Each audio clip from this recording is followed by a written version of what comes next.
বিশ্ববিদ্যালয়ের ১ নম্বর গেট। ভাষা আন্দোলন, গণ-অভ্যুত্থান এবং মহান মুক্তিযুদ্ধ সহ বাংলাদেশের বিভিন্ন গুরুত্বপূর্ণ আন্দোলন এই প্রতিষ্ঠানের শিক্ষক-শিক্ষার্থীদের অবদান স্মরণীয়।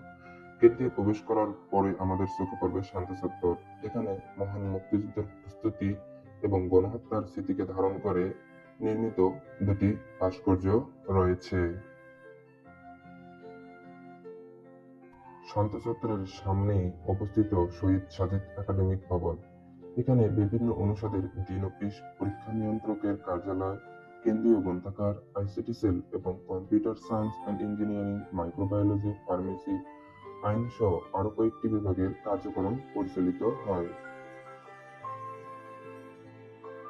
শহীদ সাজিদ একাডেমিক ভবন পরিচিতি। এটি হলো জগন্নাথ বিশ্ববিদ্যালয়ের ২ নম্বর গেট। গেটের পাশেই রয়েছে বিশ্ববিদ্যালয়ের ক্যান্টিন। বিশ্ববিদ্যালয় খোলা থাকলে ক্যান্টিন সবসময় শিক্ষার্থীদের উপস্থিতিতে মুখরিত থাকে।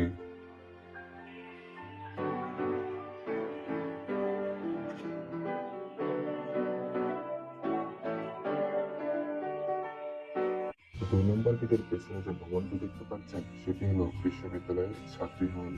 বর্তমানে ছেলেদের স্থায়ী আবাসিক হল নেই, তবে শিক্ষার্থীদের দীর্ঘদিনের দাবির পর বর্তমান ছাত্র হল নির্মাণের কাজ চলমান রয়েছে। এছাড়া রানীগঞ্জের ত্রিপুরিয়ায় ২০০ একরের নতুন আধুনিক ক্যাম্পাসের কাজ চলছে। এখন আমরা রয়েছি বকুলতলায়। ক্লাসের ফাঁকে শিক্ষার্থীরা এখানে বসে আড্ডা দেন, গল্প করেন এবং কিছুটা অবসর সময় কাটান। এই জায়গাটির নাম যদিও শান্ত চত্বর, তবুও দিনের বেলায় পুরো সময় জুড়েই এখানে শিক্ষার্থীর প্রাণচাঞ্চল্য মুখর পরিবেশ বিরাজ করে। শহীদ সাজিদ ভবনের নিচতলায় রয়েছে পরিবহন অফিস এবং বিশ্ববিদ্যালয়ের কেন্দ্রীয় অডিটোরিয়াম। এটি বিশ্ববিদ্যালয়ের প্রশাসনিক ভবন। এটি ভাষা শহীদ রফিক ভবন। নিচতলায় রয়েছে মেডিকেল সেন্টার ও কাউন্সিলিং সেন্টার, আর উপরের তলাগুলোতে বাংলা ও ইতিহাস বিভাগের ক্লাস হয়। বর্তমান জগন্নাথ বিশ্ববিদ্যালয়ে ৭টি অনুষদের অধীনে ৩৮টি বিভাগ ও ২টি ইনস্টিটিউট রয়েছে। ইনস্টিটিউট দুটি হল institute of modern language (IML) এবং institute of education and research (IAER). ১৮৫৮ সালে প্রতিষ্ঠানটি ঢাকা ব্রাহ্ম স্কুল নামে যাত্রা শুরু করে। ১৮৭২ সালে মানিকগঞ্জের পালিয়াটির জমিদার কেশরীলাল রায় চৌধুরী প্রতিষ্ঠানটির দায়িত্ব গ্রহণ করেন এবং তার পিতা জগন্নাথ রায় চৌধুরী নামানুসারে এর নামকরণ করা হয় জগন্নাথ স্কুল। ১৮৮৪ সালে এটি দ্বিতীয় শ্রেণীর কলেজে এবং ১৯০৮ সালে প্রথম শ্রেণীর কলেজে উন্নীত হয়। পরবর্তীতে ১৯৯৫ সালে জগন্নাথ কলেজে বিশ্ববিদ্যালয় উন্নীত করার ঘোষণা দেওয়া হয়। এরপর ২০০৫ সালের ৭ই সেপ্টেম্বর জাতীয় সংসদে জগন্নাথ বিশ্ববিদ্যালয় আইন ২০০৫ পাস হওয়ার মাধ্যমে আনুষ্ঠানিকভাবে জগন্নাথ বিশ্ববিদ্যালয়ের একাডেমিক কার্যক্রম শুরু হয়। এটি জগন্নাথ বিশ্ববিদ্যালয়ে অবস্থিত শহীদ মিনার। শহীদ মিনারটি অনেক ইউনিক একটি শহীদ মিনার। এটি গণিত বিভাগের ভবন। এখানে গণিত বিভাগের ক্লাস হয়। এখন আমরা বিজ্ঞান ভবন এলাকায় রয়েছি। বিজ্ঞান ভবন উত্তর অংশ। এখানে উদ্ভিদ বিজ্ঞান ও প্রাণী বিজ্ঞান বিভাগের ক্লাস অনুষ্ঠিত হয়। বিজ্ঞান ভবন পশ্চিম অংশ। এখানে ভূগোল ও পরিবেশ এবং মনোবিজ্ঞান ক্লাস অনুষ্ঠিত হয়। বিজ্ঞান ভবন দক্ষিণ অংশে পদার্থবিজ্ঞান ও রসায়ন বিভাগের ক্লাস অনুষ্ঠিত হয়।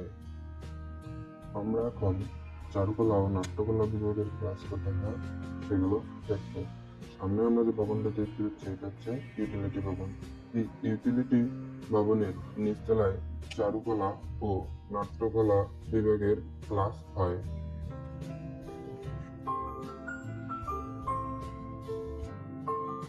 এখানে শিক্ষার্থীদের বসার জন্য সুন্দর ব্যবস্থা রয়েছে যেখানে তারা অবসর সময় কাটাতে পারেন। এটি আধুনিক রসায়ন গবেষণাগার জগন্নাথ বিশ্ববিদ্যালয়ের ডরমিটরি ভবন। এবার চলুন বিশ্ববিদ্যালয়ের ক্যাফেটেরিয়ার দিকে। এটি অবকাশ ভবন। এর নিচতলায় অবস্থিত বিশ্ববিদ্যালয়ের ক্যাফেটেরিয়া। এটি হচ্ছে জগন্নাথ বিশ্ববিদ্যালয়ের ক্যাফেটেরিয়া। ক্যাফেটেরিয়ার ভেতরের কিছু দৃশ্য আপনাদের জন্য তুলে ধরার চেষ্টা করেছি।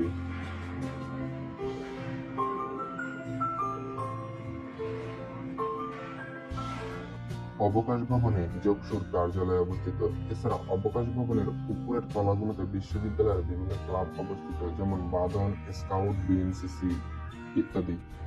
এটি institute of education and research IER এর প্রবেশদ্বার। এটি আইইআর ভবন। ভবনটি বেশ পুরনো এবং এর কাঠের সিঁড়িগুলো এখনো এর ঐতিহ্যের সাক্ষী হয়ে দাঁড়িয়ে আছে। আইইআর এর পাশে রয়েছে প্রভোস্ট ল্যাবরেটরি স্কুল অ্যান্ড এটি বাংলাদেশের প্রথম বেসরকারি স্কুল। এটি জগন্নাথ বিশ্ববিদ্যালয়ের বোটানিক্যাল গার্ডেন। এটি বিশ্ববিদ্যালয়ের গ্যারেজ, সামনে কেন্দ্রীয় বৈদ্যুতিক স্টেশন। এটি বিশ্ববিদ্যালয়ের কেন্দ্রীয় জামে মসজিদ। এটি 2 নম্বর কলা ভবন। ভবনটি একসময় বজলুর রহমান হল হিসেবে ব্যবহৃত হতো। এখন এখানে নিয়মিত ক্লাস হয়। এটি 1 নম্বর কলা ভবন। এখানে ইংরেজি এবং ইসলামের ইতিহাস ও সংস্কৃতি বিভাগের ক্লাস অনুষ্ঠিত হয়। ক্লাসের সময় ছাড়া ভবনগুলোর রুম, করিডোর ও উন্মুক্ত স্থান শিক্ষার্থীদের পড়াশোনার জন্য ব্যবহৃত হয়। এটি 3 নম্বর কলা ভবন। এটি কাঁঠালতলা। এখানে বিভিন্ন রাজনৈতিক ও সাংস্কৃতিক আয়োজনের পাশাপাশি শিক্ষার্থীরা আড্ডা দেন এবং সময় কাটান। এটি সামাজিক বিজ্ঞান ভবন 1। এখানে অর্থনৈতিক ও রাষ্ট্রবিজ্ঞান বিভাগের ক্লাস অনুষ্ঠিত হয়। এটি বিশ্ববিদ্যালয়ের মুক্ত মঞ্চ। বিশ্ববিদ্যালয়ের বিভিন্ন সাংস্কৃতিক অনুষ্ঠান, আয়োজন ও উদযাপন এখানেই অনুষ্ঠিত হয়। ফিফা বিশ্বকাপ চলাকালীন শিক্ষার্থীদের খেলা উপভোগের জন্য এখানে জায়ান্ট স্ক্রিন স্থাপন করা হয়েছিল। এটি বিশ্ববিদ্যালয়ের মন্দির। এই সামাজিক বিজ্ঞান ভবন 2। এখানে সমাজকর্ম সহ আরো কিছু বিভাগের ক্লাস অনুষ্ঠিত হয়। এটি হলো জগন্নাথ বিশ্ববিদ্যালয়ের 3 নম্বর গেট। এই ছিল আমাদের আজকের জগন্নাথ বিশ্ববিদ্যালয় ক্যাম্পাস ট্যুর। ভিডিওটি ভালো লাগলে একটি লাইক দিন।